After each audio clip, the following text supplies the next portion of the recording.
Sa British Columbia, isang grupo ng mga Filipino nurse ang nagsama-sama para dalhin ang serbisyo nila mismo sa mga tahanan ng Canadian seniors. Ang report mula kay Rhea Santos. I've seen COVID and I've seen the heat wave, what it affects, how much it affects our seniors at that time. And it was bad.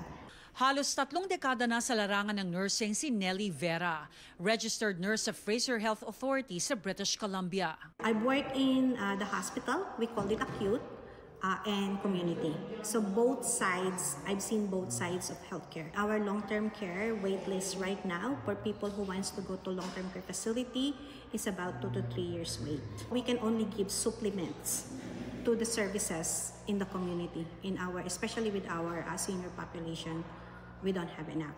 Being nurses for a long time, we've seen it, we've felt it. 12 taon na bilang nurse si Vera Flores at naka-assign sa ICU sa Surrey Memorial Hospital.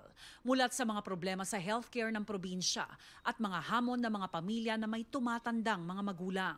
There's not much funding when it comes to yung pag-support sa elderly population natin especially. Like they have to adhere to strict criteria to be able to get some benefits. And unfortunately, kung hindi sila pasok doon, they would have to pay out of their pocket to make sure na may mag-aalaga sa kanila. Ilan lamang sila sa Filipino nurses na bumubuo sa Club Care 365, negosyong bunga ng mga problemang nakita raw nila sa healthcare sa kanilang mga nasasakupan.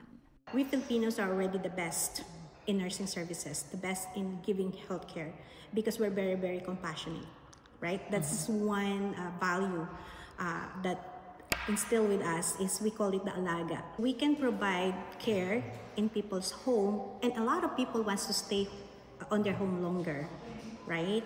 So they can still be with their family and their kids or their children can be just kids and not the caregiver. If they need any IV therapy, wound care, post-hospital care, if they came from getting surgery, then we will be able to take care of them. Personal care, bathing, toileting, grooming as well as mobility. Bukod sa mga nurse, may care aides din ang kanilang grupo para tugunan ng iba pang pangangailangan ng mga senior, tulad ng paghahanda ng pagkain at pagsiguro na maayos ang kanilang tahanan.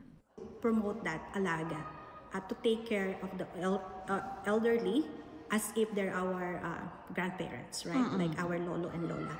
Tayo yung magaling sa alaga. Bakit hindi tayo yung may-ari ng company?